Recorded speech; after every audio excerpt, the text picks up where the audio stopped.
Hard hitting vlogs. Pakistan के पेशावर में जो आज दो नौजवान सिखों का कत्लेआम हुआ, ये एक टारगेट किलिंग है। सुरजीत सिंह कुलजीत सिंह को आइडेंटिफाई करके टारगेट करके मारा गया, क्योंकि ये कोशिश बार बार की जा रही है। 8 महीने पहले भी इसी तरह सतनाम सिंह को मारा गया था, ताकि सिखों को यहां से डराकर धमकाकर भगाया जाए। मैंने अभी वहां लोगों से बात की, उन्होंने बताया कि निरंतर हमारे के ऊपर प्रेशर बनाया जा रहा है कि हम ये इलाका छोड़कर जाएं, पर हम कहां जाएं? हमारे पास क्या है?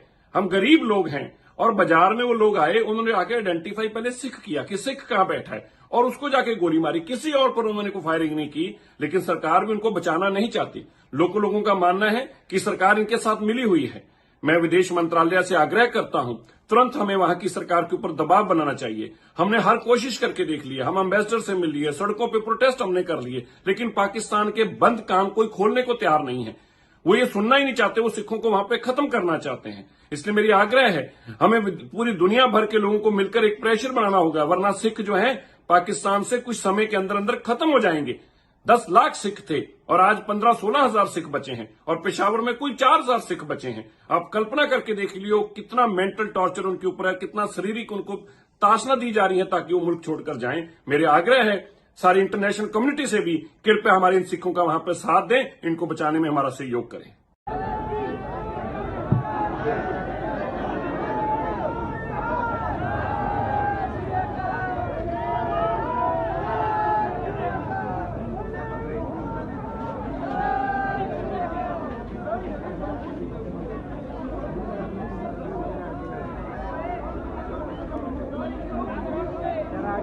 हेलो दोस्तों, भाई एक बात तो बिल्कुल पक्की है, बिल्कुल पक्की बात है, परमानेंट बात है कि सारी दुनिया सुधर सकती है।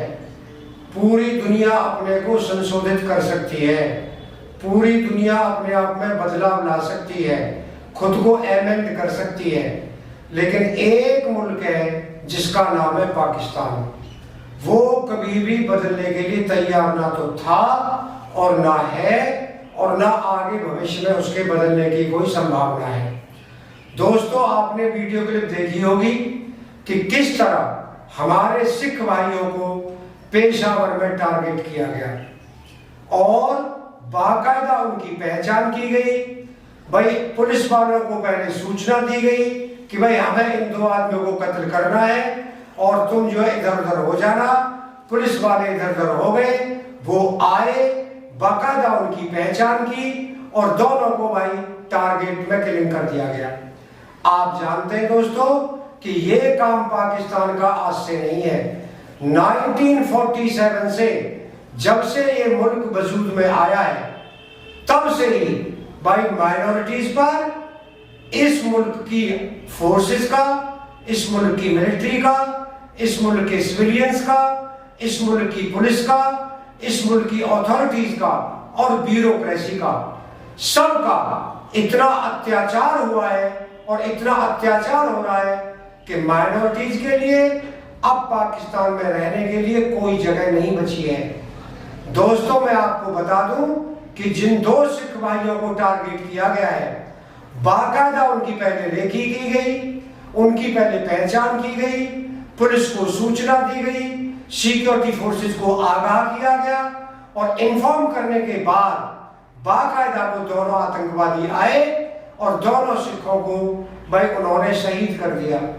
आप जानते हैं दोस्तों कि जैसा कि आपने क्लिप में देखा होगा कि करीब करीब जब देश आजाद हुआ था, तब वहां पे करीब 10 लाख सिख बच गए थे पाकिस्तान में, लेकिन आज उनकी संख्या सिर्फ 15-16 हजार रह गई है।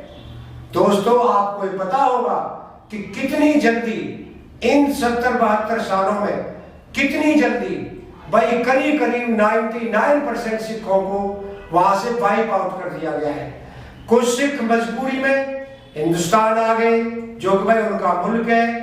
कुछ लोग भाई कनाडा, पाकिस्तान, यूके, यूएसए वहां से चले गए, और कुछ सिख जो है उन्होंने मौत के घाट उतार दिए, और कुछ सिखों का वहां पर जबरदस्ती धर्म परिवर्तन करवा करके उन्हें इस्लाम कबूल करवा दिया गया। दोस्तों, आप जानते हैं यही हाल दूसरी माइनॉरिटीज का भी है पाकिस्तान में, चाहे वो हिंदू हो, ईसाई हो या पारसी हो या दूसरी माइनॉरिटीज हो, उनके साथ भी पाकिस्तान में यही व्यवहार हो रहा है। और दोस्तों वहां पे आप जानते हैं ब्लास्फेमी लॉज, यानी कि ईश निंदा का कानून, कि अगर कोई गोली से बच जाता है तो बाकायदा अपने पर्सनल स्कोर्स को तय करने के लिए, अपने व्यक्तिगत झगड़े को तय करने के लिए उन पर झूठा भाई ईश निंदा का, ब्लास्फेमी का आरोप लगा करके या तो उनको जिंदा जला दिया जाता है या फिर उनको अनंत काल के लिए आजीवन कारावास या फिर मौत की सजा, फांसी की सजा उनको दे दी जाती है। दोस्तों एक साल में करीब 600 ब्लास्फेमी के ऐसे केसेज है जिस ब्लास्फेमी के केसेस में माइनॉरिटीज को फंसाया गया, उनके ऊपर झूठे मुकदमे कायम किए गए और ये पर्सनल झगड़े की वजह से हुआ।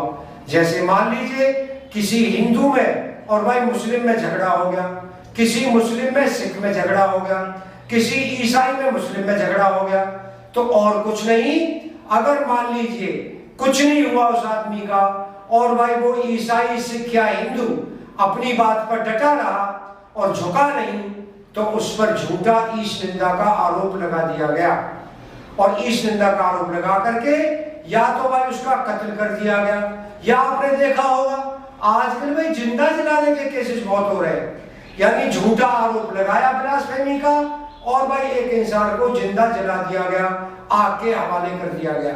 ये पाकिस्तान में पिछले 75 सालों से लगातार हो रहा है और ये स्टेट स्पॉन्सर्ड है, बाकायदा सरकार का इसे संरक्षण प्राप्त है, भाई रियासत का प्रोटेक्शन प्राप्त है इसको।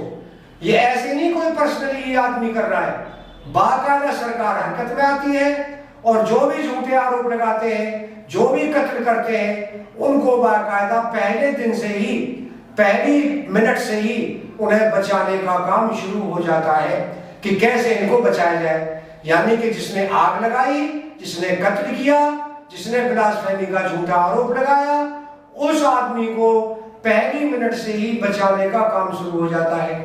इसीलिए ये केसेस भाई ज्यादा से ज्यादा बढ़ रहे हैं और ब्लास्फेमी के झूठे मुकदमे भाई माइनॉरिटीज पर क्या किए जा रहे हैं, भाई लागू किए जा रहे हैं। माइनॉरिटीज पर बाकायदा झूठे मुकदमे थोपे जा रहे हैं और भाई माइनॉरिटीज का इतना बुरा हाल है कि उनके हक और हुकूक, उनके ह्यूमन राइट्स, उनके पॉलिटिकल राइट्स, उनके रिलीजियस राइट्स, उनके कल्चरल राइट्स, कोई भी राइट्स उनका वहां महफूज नहीं है, सुरक्षित नहीं है।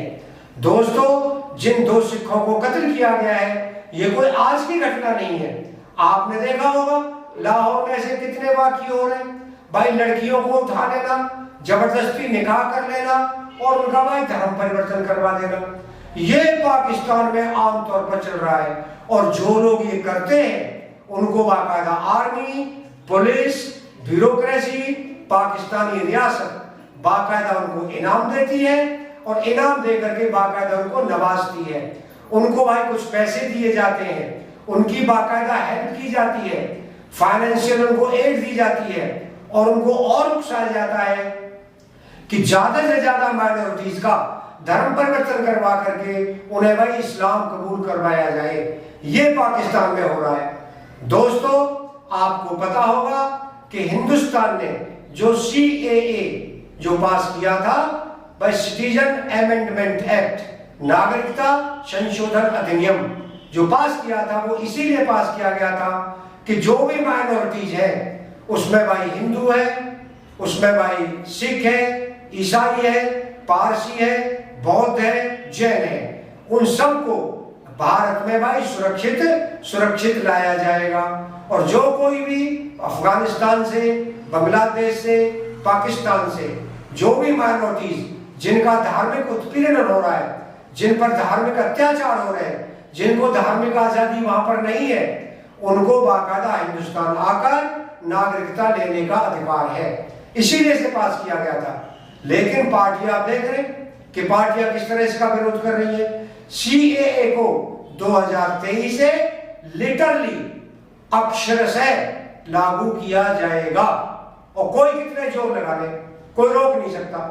और ये जो ममता बनर्जी है, ममता बेगम, ये जो वहां पर हल्ला कर रही, हम लागू नहीं होने देंगे, जहां जहां कांग्रेस की सरकार है, ये भाई आम आदमी पार्टी की जहां तक सरकार है, वो कह रहे भाई सीएए हम लागू नहीं होने देंगे। भाई पाकिस्तान में जब ऐसे ही उनको गोलियों से भूना जाएगा, ऐसे उन पर झूठे मुकदमे ब्लास्फेमी के लगाए जाएंगे, तो माइनॉरिटीज क्या करेंगी? वो अपने ही मुल्क आएंगी, और उनका मुल्क है भाई हिंदुस्तान। दोस्तों, अगर आपको वीडियो पसंद आया हो तो आप चैनल को सब्सक्राइब करें, वीडियो को लाइक करें, ज्यादा से ज्यादा शेयर करें। आप लोगों का बहुत बहुत धन्यवाद। Thank you very much.